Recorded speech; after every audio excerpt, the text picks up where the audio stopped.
What's going on, everybody? Mr. CRR back here, and I'm just bringing out a chilled, laid-back commentary. In one of my commentaries previous or after this, I actually talk about the new and improved YouTube channel that I have up and going now.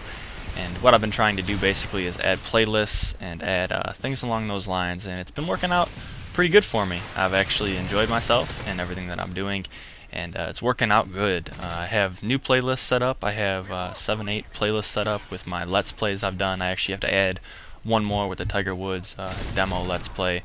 I have, of course, the RAoVOat series, which came to an end this past winter. The OG series, which is obviously outgunned, which came to an end also this past winter. Both of those are up, so if you get bored and actually want to skip ahead to some videos and check out the whole series, those are in order and all in nice fashion on the side of my YouTube channel, which is RAoVOat, which is actually, I could actually talk about, I guess, where that came from. I used to be in a PC gaming clan on Medal of Honor Spearhead with a good friend of mine who I don't play with anymore, but we used to be in a clan on the PC on Medal of Honor Spearhead, and it wasn't that big of a game, but it was the funnest game I've ever played in my life. I know in Call of Duty, a lot of times you get on, you do good, and you're still bored. Like, you could go 30-1, as this gameplay is basically, and you'd still be bored after this game was over. In Medal of Honor Spearhead, this didn't happen. Although there was hacking, just like 90% of computer games now, multiplayer at least, there's still hacking, of course, and there was the kids that ruined it. But even towards the end of when the game died, which it is now, of course, dead, even though I still have it installed on my computer and still jump on it sometimes with a few people here and there. But servers used to be full, and it used to be going, and it was a lot of fun. But that game was Medal of Honor Spearhead. Another thing I want to talk about is tonight is the Mega Millions drawing. It's roughly $5.5 or $500 million, $4.5 million, or $400.5 million, $500 million, regardless. I think the cash option of it is $386 million or $368 million or something insane. Needless to say, I picked up my ticket. I have 3 numbers, so if I do not come out with any more YouTube videos after this, it either means, I guess it means I did win or I didn't win. Regardless, I'm just too lazy to bring out videos. I'm not getting any videos. Or I'm moving to California or Hawaii or somewhere ignorant where I can't be found.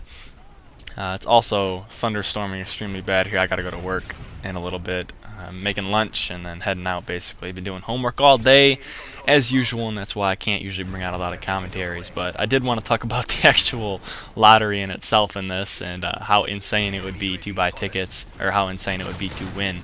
And the people that buy so many tickets, like in the lottery pools, like I have a friend who's in a lottery pool of over like 500 numbers or something, and I'm guaranteeing that you guys know people, as the community, as the YouTube community itself, that have people in YouTube pools, in lottery pools with 10 times that number. So let me know what you guys think, what you would like to do with the money.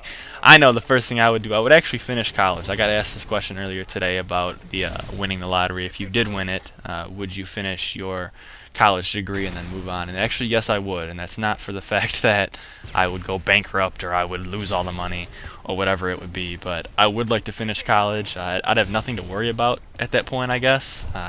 It'd all be paid off. I'd just be going to school willingly, I suppose. Like, I mean, a couple grand would not hurt, or even $100,000 for your education would not hurt. I'm at a university, so it's up there, but it's not too bad, and it's only about 8 grand or so a year, 12 grand a year, so that wouldn't even begin to touch the $386 million cash buyout that you could take if you won it. So I would continue to go to college and major in criminal justice, and once I did that, not sure if I would take a job anywhere. That's for damn sure.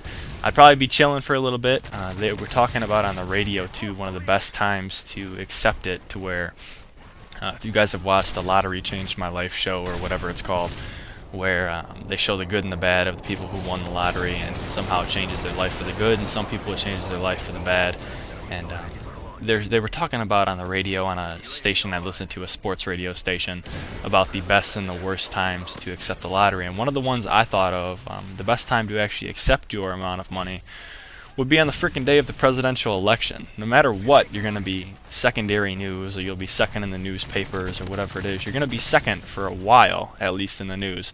So why not accept it on that day and then go from there? You'll be second. A lot of people obviously will still see it, but it'd probably be about a quarter of the amount. I apologize if the audio for this video is bad. I still got the headset on and everything that I use for the commentaries, but it's, like I said, thunderstorming and hailing outside, so if you can hear a little bit of background noise, I do apologize.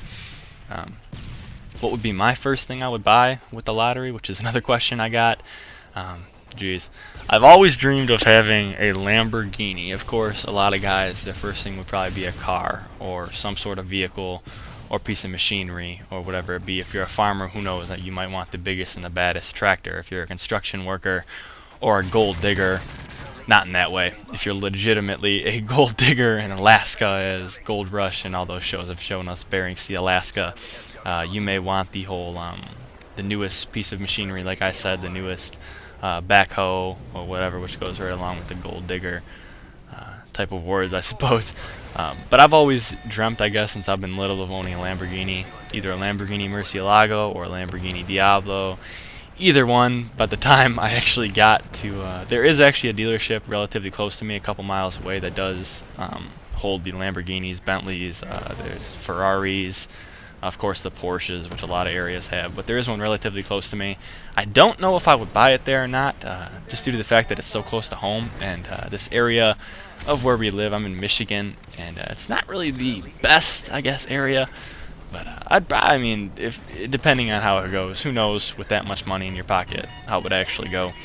But then, of course, you share the money, give family, of course, the majority.